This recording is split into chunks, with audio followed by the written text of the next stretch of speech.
Hello everyone, this is Mike217, welcome back to Let's Play The Legend of Zelda the Minish. And we are in the third dungeon of the game, the Fortress of Winds. I still do not know why this is called the Fortress of Winds, since it has nothing to do with wind. That was kind of the theme of the, well, that was the theme of the title of the last episode anyway. But all we have left to do here is the boss, and of course you get to that by going through the red portal, and this will lead us straight to the boss door. So let's go in and fight it, shall we? You don't get taken to the boss room right away, you get taken to this room where you can get refills. However, there aren't any, like, pretty much the only thing you get in those skulls are just arrows and hearts. And these electrical things, I just found out that you can indeed kill them with the boomerang, and not only that, but they also give you fairies. So that's kind of a double whammy, and yeah, I really should have gotten the boomerang before coming here. But oh well, we'll do that directly after this dungeon. Or not directly, but it's gonna be one of the next things we do. But anyway, let's fight this thing. This is our boss. And his design is gonna look almost too familiar to you if you've played any Nintendo game. Because Nintendo is obsessed with this boss design, the two separated hands and the head design, aka the Andros design, because Andros from the Star Fox series is probably the more well-known versions of this design, because he is the final boss after all. And what you do is you shoot your bow and arrow at his hands, and then you reveal the eye thingy inside of them. And then you just slash it out with your sword, and then you take out the other one, and then once you take out both hands, his head will become vulnerable. And you'll see exactly how that works right now, actually. His head will drop down, and you see that little hole in the middle? That's his mouth. And you actually have to shrink down and go inside of it.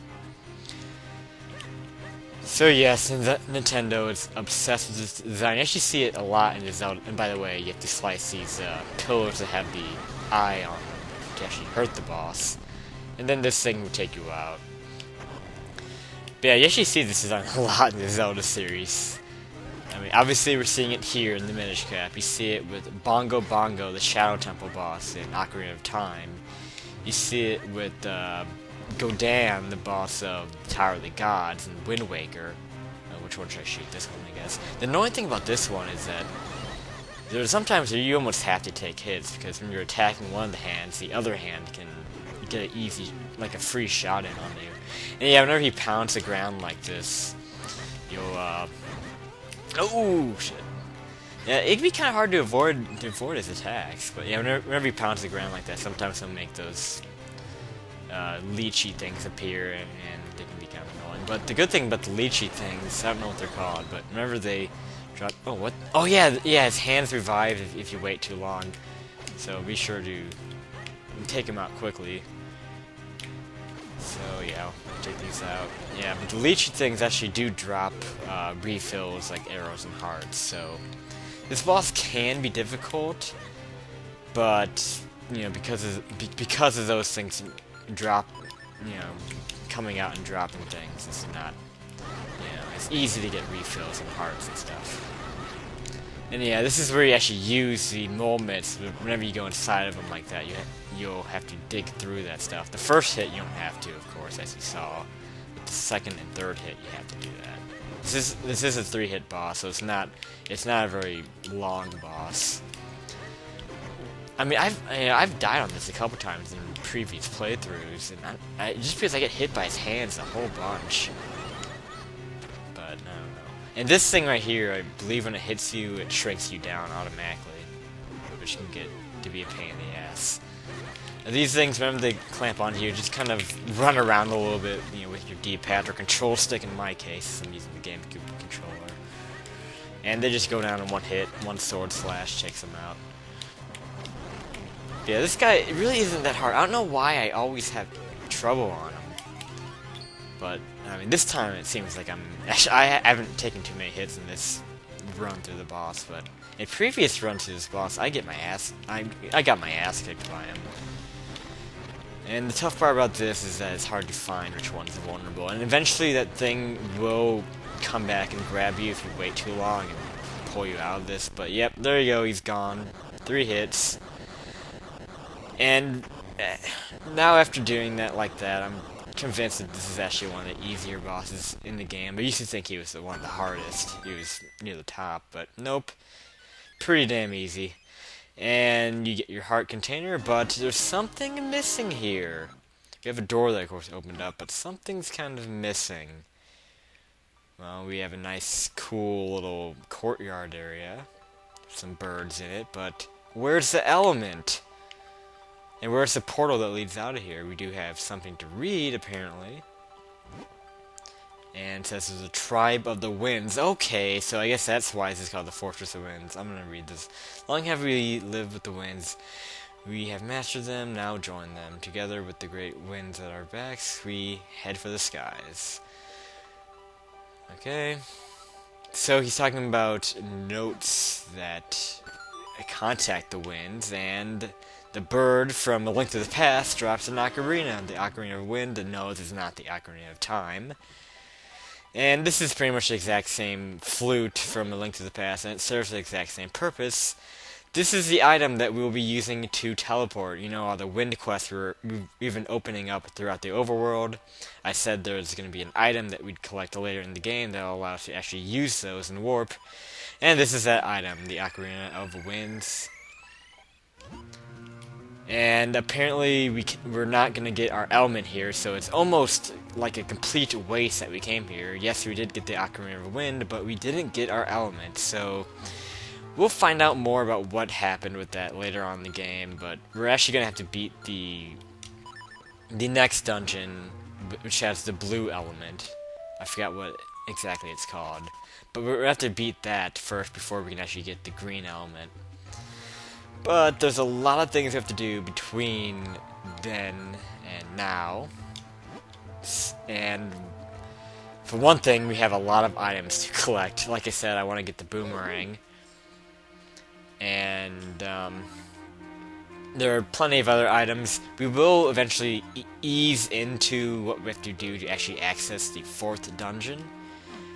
And that it'll seem like it'll be part of our item collectathon, but trust me, eventually we will be doing things important that matter towards getting into the next dungeon.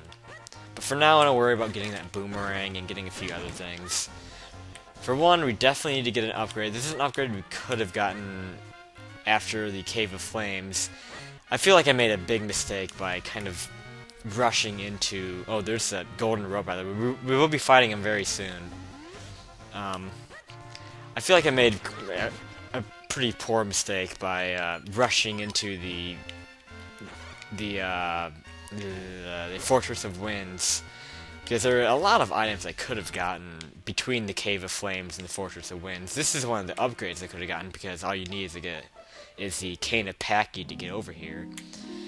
And this will be, of course, a fairy fountain, and it is Tail this time. At least I think Tail is the one that's yellow. Is Tail the one that's black and Tail yellow? I'm pretty sure, because I know Tail is the one, I know the yellow one's the one that accompanies you in Majora's Mask. But this one actually asks for 100 rupees, and you have to say sure. And she's saying you won't have any rupees left, and then we say yes again. She'll ask us a second time. And then she will be fond of our generosity, and she will reward our generosity with a big wallet. And you won't actually give her 100 rupees from this, so that's nice. And the big wallet, I believe, is 500 maximum, so that's a pretty good number. Glad we got that, because we've been picking up a lot of useless rupee pickups. So yeah, I'm definitely glad we got that. We are going to need this wallet upgrade to get the Boomerang, because you actually have to purchase the Boomerang.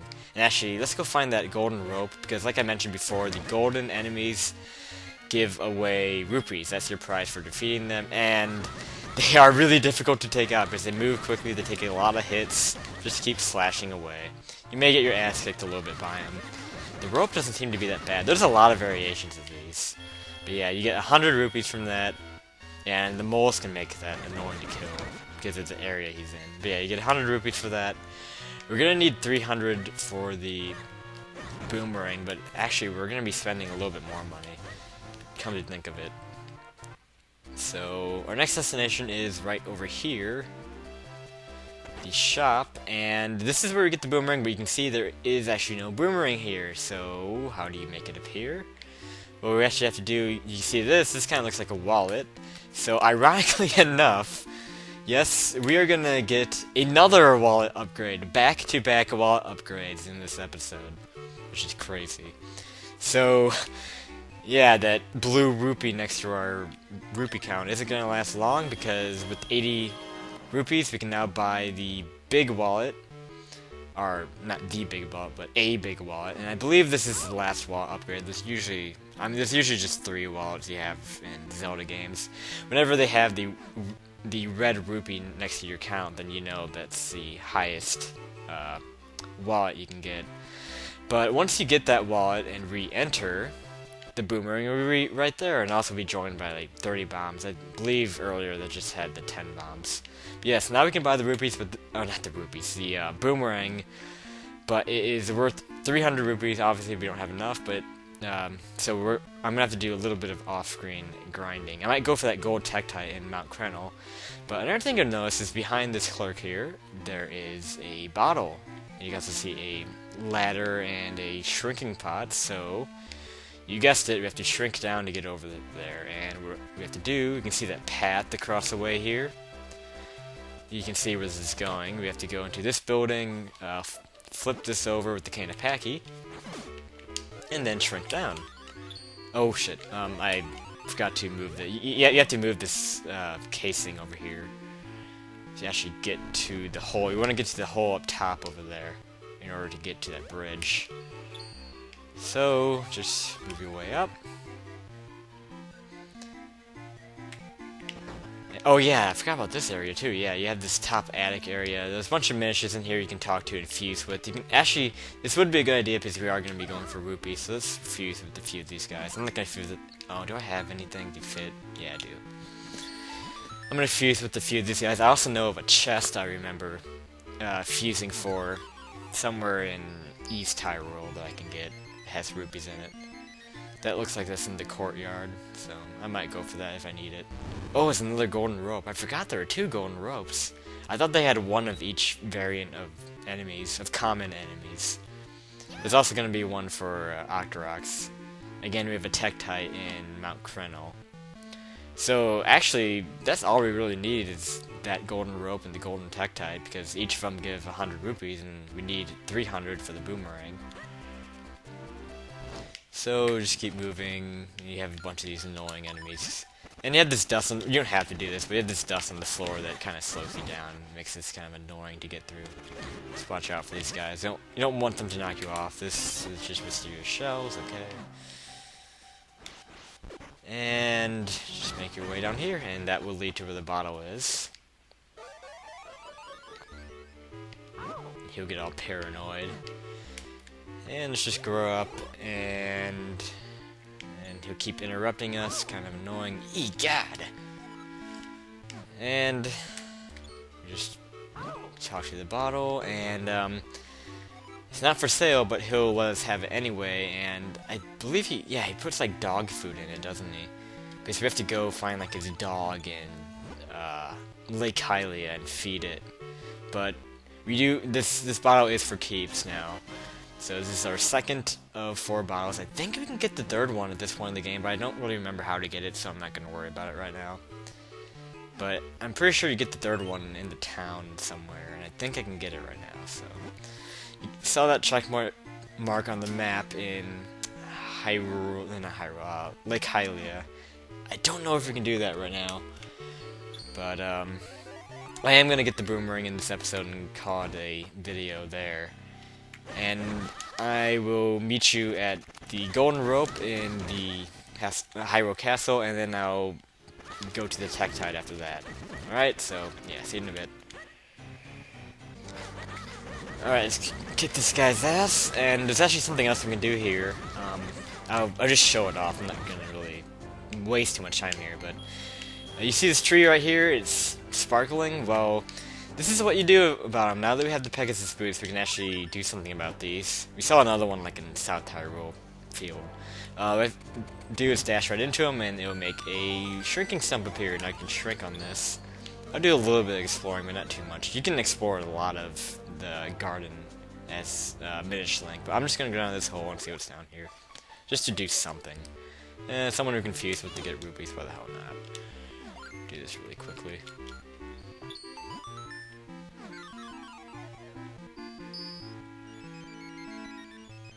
Okay, this is going to be the first time we see a fusion make this type of thing happen. Those bent down trees now unbend, and we can actually get to where they're blocking off. Unfortunately, that one wasn't really blocking off anything, so I think we have to actually make another kinstone fusion to actually like make a chest appear over there, so we can actually get something for that. Otherwise, that's just completely pointless. Okay, anyway, yeah, let's go fight the Tektite now. Alright, here's a gold Tektite, and oh man, these are probably the worst of them because they jump around. So yeah, this probably might just train. It might even kill me. That would be terrible. Alright, oh, this is actually working well. Just keep them down like this. Yeah, I don't. Oh man, I'm actually kind of worried here. Oh shit! I'm actually gonna get killed by this thing. Jesus! Oh, settle down. Oh my god. Yeah, this is definitely. Oh my god. I'm gonna die. I just died. I just died.